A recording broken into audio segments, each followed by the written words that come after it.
summary of the last lecture, we have discussed about the dimensions, and in that point dimension we have calculated the dimensions of some physical quantities that are the fundamental physical quantities or derived physical quantities. And today we will take another physical quantities. So first we have calculate some previous quantities, physical quantities. First we will take velocity. So what is meant by velocity? Velocity is nothing but the displacement change with respect to time. Is it okay? तर काय velocity म्हणजे काय? Displacement upon time. Displacement आपण कशामध्ये major करतो? Metre मध्ये. Metre मोजण्यासाठी आपण काय म्हणतो? लेंथ ही मीटर मध्ये मोजतो. तर आपण डिस्प्लेसमेंटला तोपर्यंत काय समजू? एल म्हणजे काय? आपण LMT ज्या क्वांटिटी आहे त्याच्यानुसार. तर डिस्प्लेसमेंट आपण काय? लेंथ मध्ये म्हणजेच काय? L divided by time T. तर आता आपल्याकडे कोणती क्वांटिटी आली? एल आणि टी. तर आता हा जो टी आहे डिनॉमिनेटरचा तो आपल्याला न्यूमरेटर मध्ये घेऊन जायचा आहे. हा इथे घेऊन जायचा आहे. तर आता इथं काय असतं? टी टू द पॉवर 1 असतो. तर ज्यावेळेस हा टी टू द पॉवर 1 ज्यावेळेस न्यूमरेटरला जातो त्यावेळेस काय होतो? -1. मग आता ही आपली काय झाली क्वांटिटी? डायमेन्शन्स कसे झाले? मग m आहे का आपल्या याच्यामध्ये? नाहीये म्हणून 0. l किती वेळेस आहे? एकच वेळेस आहे. आणि t वर न्यूमरेटर आल्यामुळं काय झालं? t to the power -1. तर व्हेलॉसिटीचे डायमेन्शन्स कसे झाले? काय झाले? m0 l1 t to the power -1. तर डायमेन्शन्स कोणते आहेत आपले? 0 1 आणि -1. हा जो पॉवर आहे mlt च्या वरचा त्याला काय म्हणायचं? डायमेन्शन्स. तर हे 0 1 -1 it is the dimensions of velocity. मग आता याच्यावरून आपण हे कसं काढलं होतं? Unit SI unit. तर याच्यामध्ये मास प्रेझेंट आहे का? नाहीये. म्हणजे किलोग्राम वगैरे हे जे युनिट आहेत ते येणार आहे का? नाही येणार. तर डायरेक्टली कोणतं युनिट येईल अगोदर? लेंथ. लेंथ कशामध्ये मेजर करतो आपण? मीटर मध्ये. एल बद्दल मीटर. आणि टाइम सेकंड मध्ये. पण टाइम काय? T to the power -1. मग इथं तुम्ही एकतर डायरेक्ट असं लिहू शकता m into s to the power -1 म्हणजे s चा इनवर्स. नाही तर तुम्ही यालाच कसं लिहू शकता? m/s metre per second. तर हे झालं unit of velocity. Okay. So we'll take another example. So our next quantity is acceleration. So what is mean by acceleration? What is the formula? What is the formula of acceleration? Acceleration is nothing but the change in velocity with respect to time. That is change in velocity with respect to time. Okay. तर velocity with respect to time. आताच आपण velocityचा formula पाहिला होता. velocityचा formula काय आहे? Displacement by time. तर वेलोसिटीचा formula काय? Displacement by time. Displacement by time. अगोदरचा टाइम इथं ऑलरेडी आहे आणखी. बरोबर आहे? हां. तर आता डिस्प्लेसमेंट आता तुम्हाला सांगितलं होतं कशामध्ये मेजर करतो? लेंथ मीटर मध्ये. म्हणून आपण त्याच्यासाठी काय घेऊ? l. ओके. l टाइमचं हे t आणि पुढचं t. l divided by t into t. मग हे काय झालं? l divided by t square. तर आता परत आपल्याला हा t स्क्वेअर न्यूमरेटरला घेऊन यायचा आहे. तर पॉझिटिव्हचा निगेटिव्ह होतो न्यूमरेटर मध्ये आल्यानंतर. आणि जर डिनॉमिनेटरला निगेटिव्ह असला तर वर येऊन काय होणार? न्यूमरेटरला पॉझिटिव्ह. तर उलट आता इथे t टू द पॉवर 2 आहे, t स्क्वेअर आहे, पॉझिटिव्ह आहे. वर येऊन काय होणार न्यूमरेटर मध्ये? t to the power -2. That is nothing but l into t to the power -2. L1 t to the power -2 is the dimensions of the acceleration. काय रे dimensions आपले? m आहे का त्याच्यामध्ये? नाहीये. l किती आहे? 1 t to the power -2. Dimensions कसे लिहिणार? 0 1 -2. ओके. तर आता हे डायमेन्शन झाले. आता युनिट कसं लिहिणार आपण? मास नाहीये म्हणजे किलोग्राम येणार आहे का? नाही. तर डायरेक्टली लेंथला जाऊ आपण, दॅट इज m आणि second square s to the power -2, किंवा याला असंच काय लिहू शकतो आपण? m बाय s स्क्वेअर म्हणजे काय? Metre per second square.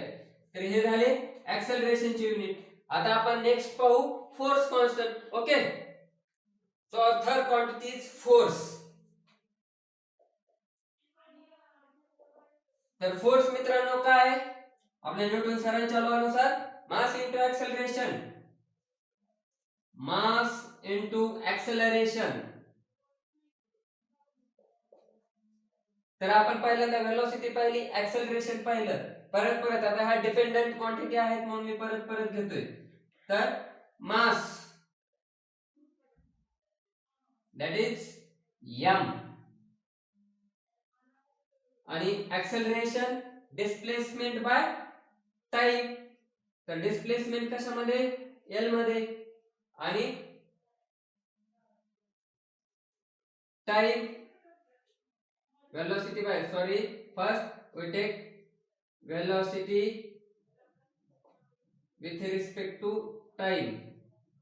Okay, so last mass is equals mass into velocity is nothing but the displacement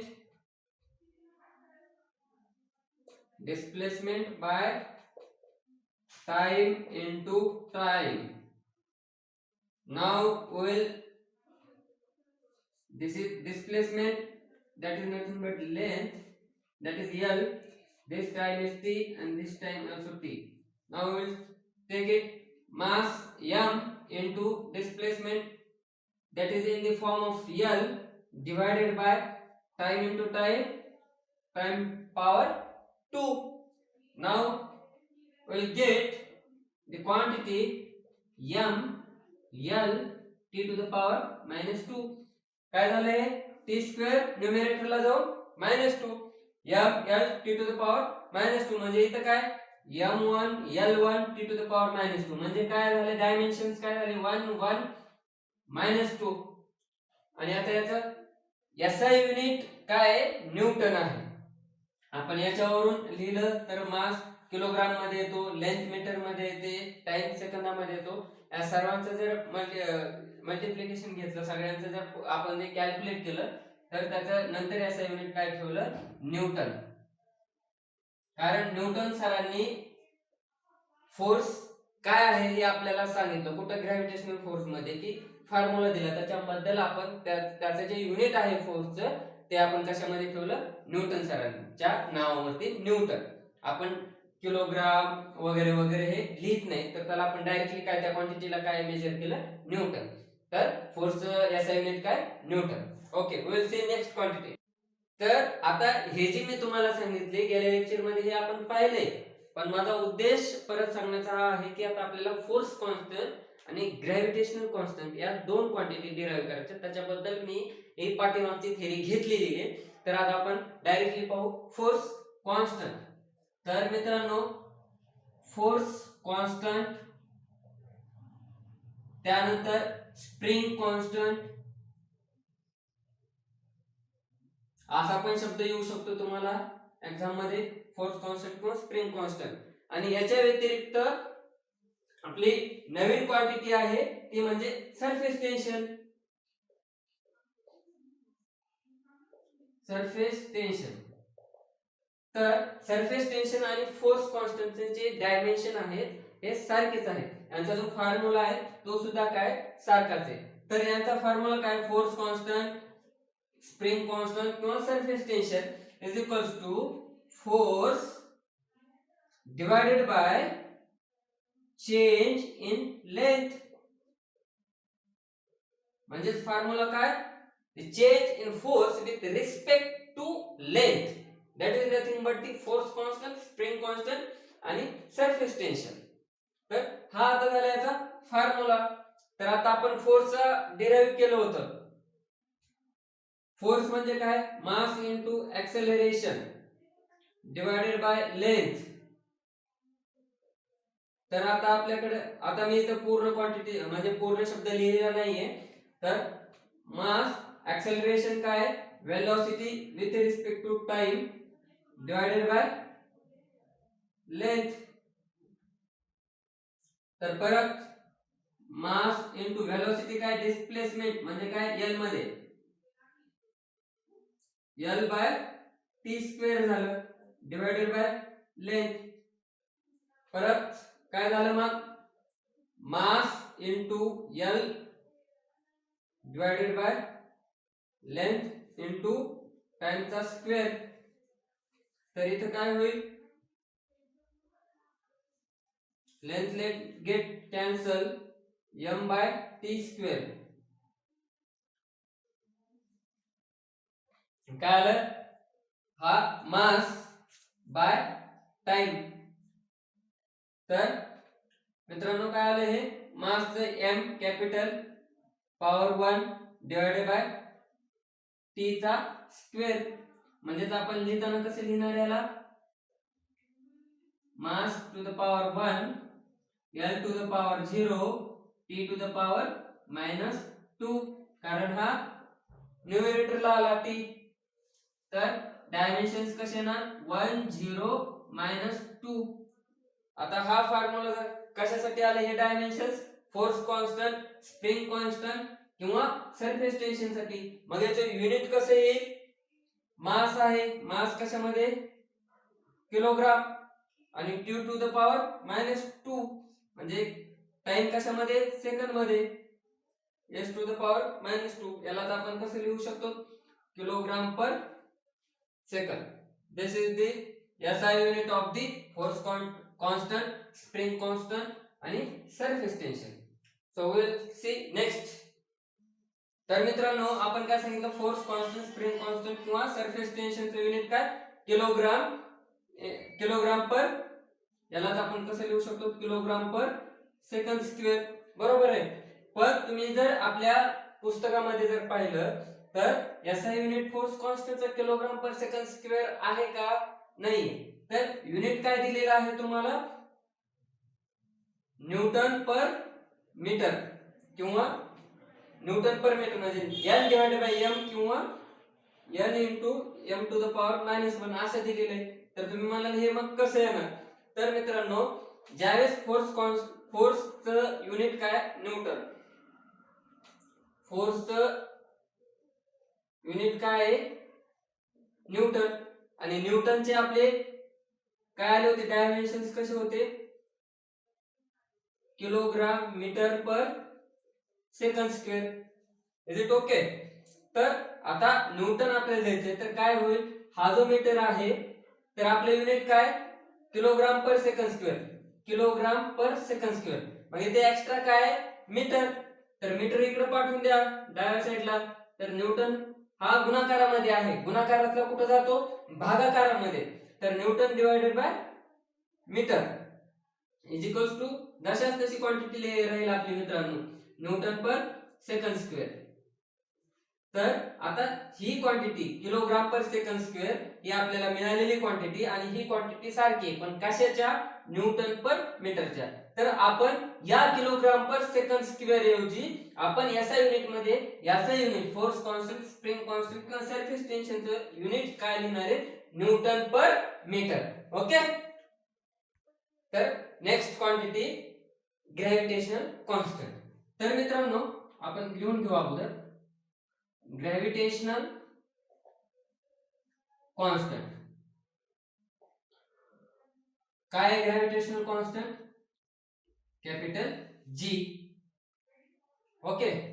तर आता हा आपल्याला ग्रॅव्हिटेशनल कॉन्स्टंट काढायचा आहे. तर आपण ग्रॅव्हिटेशनल कॉन्स्टंट तुम्हाला कोणत्या फॉर्म्युलामध्ये आहे? न्यूटन सरांच्या फॉर्म्युलामध्ये आहे आपल्याला gravitational force, Newton's gravitational force. तर आपल्याला तो फॉर्म्युला सर्वांना माहिती आहे, एक्झॅक्ट माहिती आहे, त्याच्यामुळे आपण डायरेक्टली न्यूटन सरांचा फॉर्म्युला घेऊ. तर gravitational force is equals to G into m1 m2 divided by r square. हा फॉर्म्युला सगळ्यांच्या परिचयाचा आहे, बरोबर. तर मित्रांनो, आता आपल्याला काय काढायचं आहे, ग्रॅव्हिटेशनल कॉन्स्टंट चे डायमेन्शन्स आपल्याला फाइंड आउट करायचे. तर आता आपण कसे काढणार आहेत मग ते, तर आता जी आपण इथेच ठेवू, बाकी सगळं उलटापालट करून घेऊ आपण, सगळ्याला पलटून टाकायचं, आपल्याला जास्त टेन्शन घ्यायचं नाही. तर इथं जी ला राहू द्या, m1 m2 divided by r square आहे, याला इकडे पाठवून द्या. डिनॉमिनेटर कुठे जाईल, न्यूमरेटर मध्ये, म्हणजे भागाकारातला जो काही हा लेटर आहे तो कुठे जाणार आहे, गुणाकारामध्ये. तर f इंटू r स्क्वेअर लिहून घ्या, divided by न्यूमरेटरचा denominator m1 m2 आणि काय काढायचं आपल्याला, g. तर आता ग्रॅव्हिटेशनल कॉन्स्टंट काढायचा आहे, तर आपण gravitational constant is equals to काय झालं, f into r square divided by m1 into m2. तर आता आपल्याकडे फॉर्म्युला आलेला आहे, तर आपण हा फॉर्म्युला अगोदर इथे लिहून घेऊ, g is equals to f into r square divided by m1 into m2.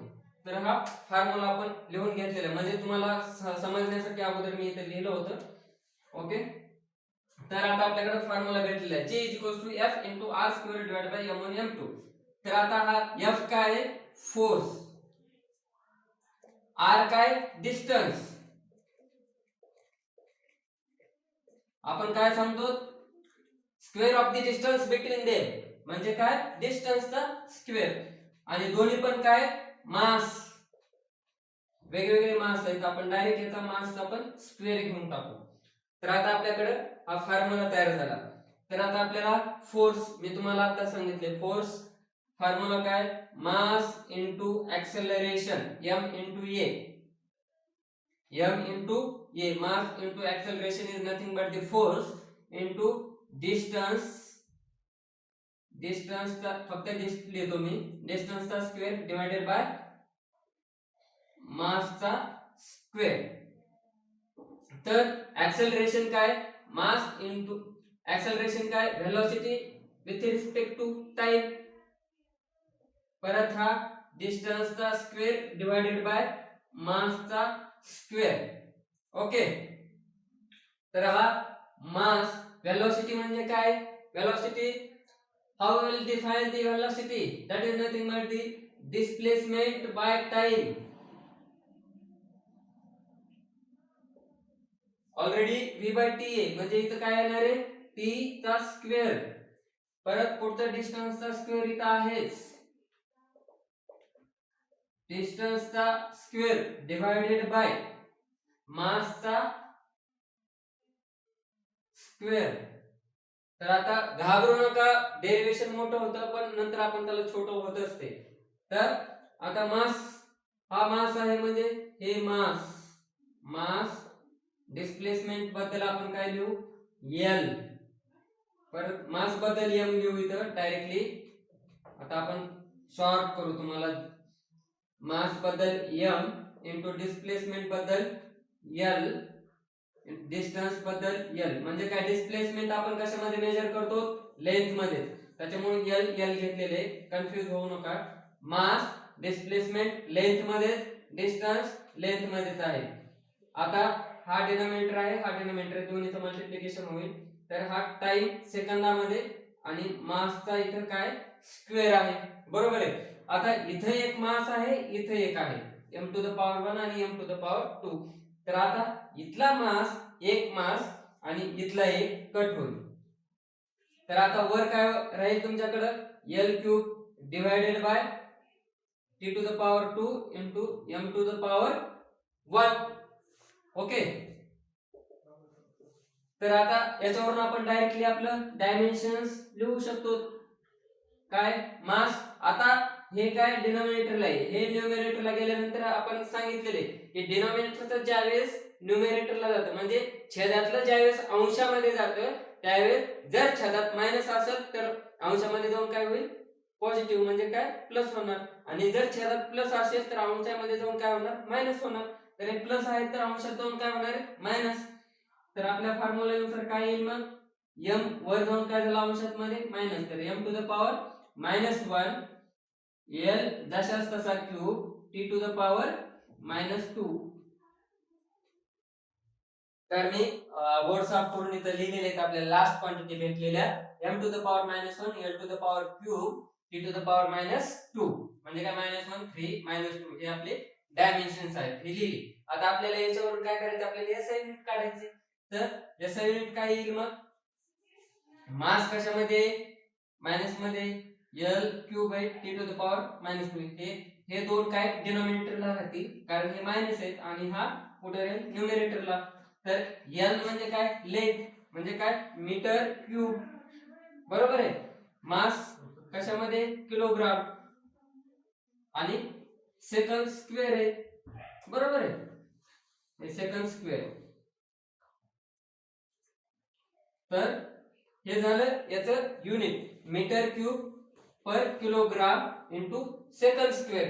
तर आता आपल्याला याला परत फोर्स असल्यामुळे ग्रॅव्हिटेशनल कॉन्स्टंट फोर्स याच्याशी रिलेटेड असल्यामुळे परत आपल्याला याला न्यूटनच्या फॉर्म मध्ये कन्वर्ट करायचे. तर फोर्स शी रिलेटेड असल्यामुळे आपल्याला युनिट कशामध्ये द्यायचे न्यूटन मध्ये.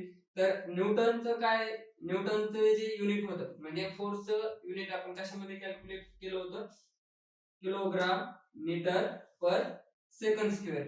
तर हे कशाबद्दल आहे न्यूटन म्हणजे पर्टिक्युलर न्यूटन या युनिट म्हणजे ज्यावेळेस हे युनिट होतं याला आपण न्यूटन सरांनी फोर्सचा शोध लावल्यामुळे आपण त्याला काय केलं न्यूटन हे एककचं नाव दिलं. तर हे न्यूटन कशा कोणत्या नाव आहे तर पर्टिक्युलर एवढं ज्यावेळेस आपलं हे जे कॅल्क्युलेशन होणार आहे तर या क्वांटिटीला आपण न्यूटन हे नाव दिलेले. या आपल्या जे युनिट आहे किलोग्राम मीटर पर सेकंड स्क्वेअरला आपण न्यूटनचं नाव दिले पर्टिक्युलर एवढ्या क्वांटिटीला आपण न्यूटन सांगितले. तर आता आपल्याला हा फॉर्म्युला म्हणजे gravitational constant G is particularly related to the force, therefore we have to give the unit in the form of Newton. तर आपल्याला particular newton is equals to kilogram metre per second square हे आपल्याला माहिती आहे. पण आपल्याला भेटलेलं काय आहे G is equals to metre cube per 1 minute metre cube per kilogram into second square बरोबर आहे. तर आता आपल्याला याला न्यूटनच्या फॉर्म मध्ये घ्यायचे newton is equals to kilogram metre per second square. तर आपण काय करू इथं किलोग्राम न न्यूमरेटरला आणि डिनॉमिनेटरला मल्टिप्लाय करून घेऊ. तर मीटर क्यूब इंटू न्यूमरेटरला किलोग्राम न मल्टिप्लाय केलं डिनॉमिनेटरला किलोग्राम न मल्टिप्लाय केल्याच्या नंतर काय होईल kilogram into kilogram into second square that is nothing but the metre square into kg divided by kg square into second square sorry. आता आपण मीटरला कसं लिहिणार आहे metre square into kilogram metre per kilogram square into second square. तर ही जी quantity आहे तर ही क्वांटिटी कशी kilogram metre per second square is equals to newton. तर या क्वांटिटीला आपण काय म्हणायचं न्यूटन. तर काय झाली ही metre square into newton divided by kg square. त्यालाच आपण काय लिहू शकतो मग newton metre square per kilogram square and that is the SI unit of the gravitational constant. So thank you for watching this video.